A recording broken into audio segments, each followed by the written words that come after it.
일본이 국군의 날, 한국 군사력에 깜짝 놀란 이유. 전쟁은 하고 싶은데 만만한 국가가 없는 상황. 2차 세계대전에서 패망한 일본은 미국에 의해 평화헌법을 통한 전쟁 불가능한 국가가 되었습니다. 일본 헌법 제9조는 전쟁 포기, 국가 교정권 불인정을 규정한 일본 평화헌법의 근간입니다.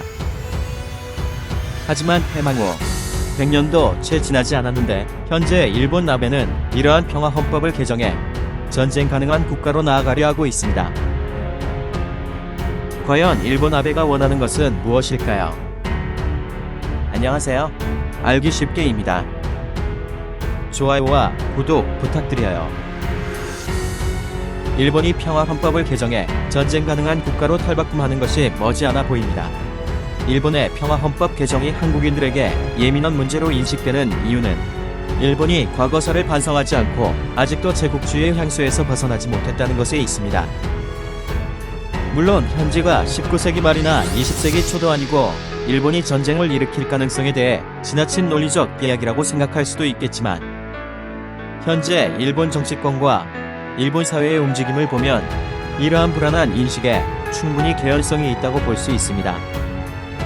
2017년 일본 신서 대상 수상작인 일본 우익설계자들에서 저자인 수가노는 아베 정권에 대한 깊이 있는 분석을 합니다. 아베 신조를 움직이는 조직은 일본회의라는 우익단체입니다. 아베 내각, 강요 19명의 84%를 배출했고 38,000명의 회원과 47개 광역단체 본부, 241개의 지부를 가진 일본 최대의 우익단체입니다.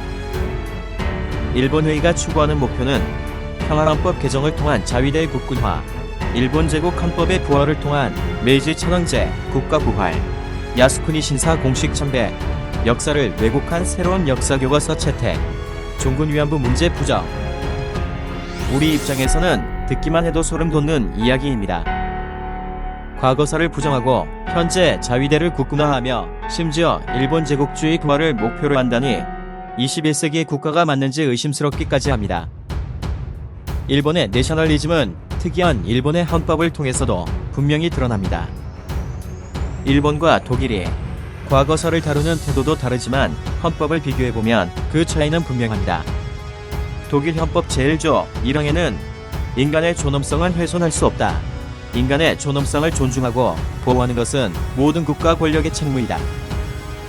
이렇게 시작하는 반면에 일본 헌법의 제1조는 천황은 일본국의 상징이자 일본 국민 통합의 상징이다라고 되어 있습니다. 아직도 일본은 국민 통합의 상징으로 천황을 내세우고 있으며 아베 정권에서 개정하려는 평화헌법 구조를 통해 자위대 국군화가 이루어지면 과거 일본 제국주의의 천황을 중심으로 한 천황의 군대를 다시 만들 수 있는 것입니다. 과거 일본 제국주의의 군대는 국가의 위칭과 안녕을 위해 존재하는 것이 아니라 침략전쟁을 통해 타국을 식민지화하는 유력한 무기라고 믿었고 그 희생양이 한국과 중국을 비롯한 아시아의 국가들이었습니다. 과거 일본의 잘못을 인정하고 우리에게 무릎을 꿇고 사죄했던 하토야마 전 총리는 이제 일본 사회에서 외면받고 있습니다. 일본 내의 일부에서 아베 정권의 우경화를 우려하는 목소리를 내고 있지만 아베를 중심으로 정치권과 일본 사회의 우경화는 가속화하기 시작했다고 볼 수 있습니다. 천문학적으로 늘어나는 일본 정부의 재정부채, 30년째 끝나지 않는 장기 침체, 그리고 후쿠시마 원자력 발전소 폭발로 전 국토의 40% 이상이 방사능에 오염된 일본이 현재의 상황을 타개하기 위해 전쟁을 일으킬 수 있고 현재의 움직임이 사전 준비 작업이라는 인식은 충분히 설득력이 있습니다. 한국은 이제 일본의 우경화를 직시하고 대비하지 않으면 안 됩니다. 2번 국군의 날, 우리가 보여준 최신의 공군 전략무기 F-35A 스텔스 전투기나 사거리 1500km의 현무수리 순항미사일 등 만만치 않은 한국의 군사력을 과시하였습니다. 현재 사정거리 1500km인 현무수리-C 순항미사일은 실전 배치 중이며 2022년까지 약 2000기 이상의 현무 미사일을 배치하는 게 목표입니다. 사거리 1500km는 일본의 대부분이 사정거리에 들어옵니다. 또한 한국군은 사거리 3,000km 이상의 미사일을 비밀리에 개발 중에 있다고 합니다. 한국군이 보유한 최신의 무기와 미사일은 커다란 전쟁 억제력으로 작용할 수 있는 전력입니다. 일본은 한국의 선전포고도 없이 경제 보복을 통한 무역 전쟁을 시작했습니다.